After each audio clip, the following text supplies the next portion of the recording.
온누리약국TV 백세건강연구소 김현욱입니다. 나이가 들면 들수록 신체 중 가장 큰 변화가 오는 부분은 다름 아닌 눈입니다. 연령이 증가하면서 고통, 시력이 감퇴되는데요. 이러한 노화는 대부분의 사람이 공유하는 현상입니다. 그러나 이 병의 경우 단순히 시력을 낮추는데 그치지 않고 심각할 경우 실명을 일으킬 수도 있다고 합니다. 심지어 65세 이상 노인들의 실명 원인 1위인 병으로 꼽히고 있습니다. 건강보험심사평가원에 따르면 이 병의 진료 인원은 지난 5년간 약 4만 명이 증가했다고 합니다. 대체 어떤 병이길래 이렇게 큰 위험을 안고 있는 것일까요? 이는 황반변성이라는 질환입니다. 황반변성은 망막의 중심에 있는 황반에 변성이 오는 질환을 말합니다. 황반은 작지만 민감한 부위로 사물의 중심을 볼 수 있게 하고 사물을 인식해서 색을 구별하는 등 시력의 90%를 담당합니다. 이로 인해 황반변성은 65세 이상에서 실명을 일으키는 가장 흔한 원인으로 꼽힙니다. 황반변성이 진행되면 운전하기, 얼굴 알아보기, 전화하기 등 일상생활을 하는데 불편을 겪게 됩니다. 황반변성이 무서운 이유는 초기에 환자 스스로 증상을 느끼지 못하는 경우가 많기 때문입니다. 조금 진행될 경우 부엌이나 욕실 바닥, 건물 등에서는 물결치듯 굽어 보이는 변형실을 경험하게 됩니다.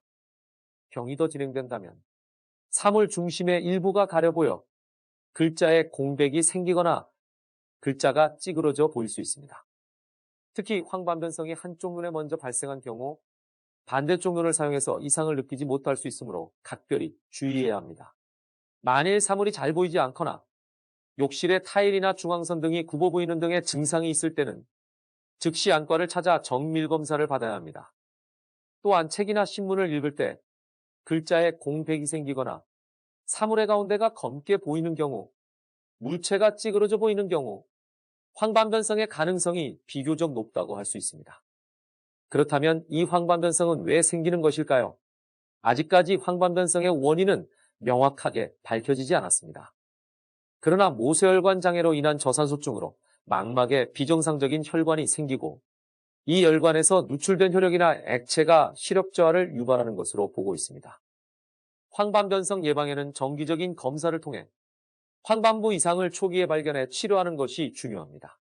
일상생활에서는 루테인 및 비타민 섭취, 항산화제 복용, 규칙적인 운동 등이 황반변성 예방에 큰 도움이 됩니다.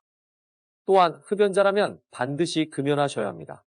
흡연자의 경우 2배 이상의 발병률을 보이고 있기 때문에 꼭 주의해야겠습니다. 온누리약국TV 영상을 시청해 주셔서 감사드립니다. 궁금한 건강 정보가 있다면 댓글을 달아주세요. 다음 영상에서 다룰 수 있도록 하겠습니다. 저희의 영상이 도움이 되었다면 구독과 좋아요를 부탁드립니다. 그럼 다음 영상에서 뵙겠습니다. 김현욱이었습니다.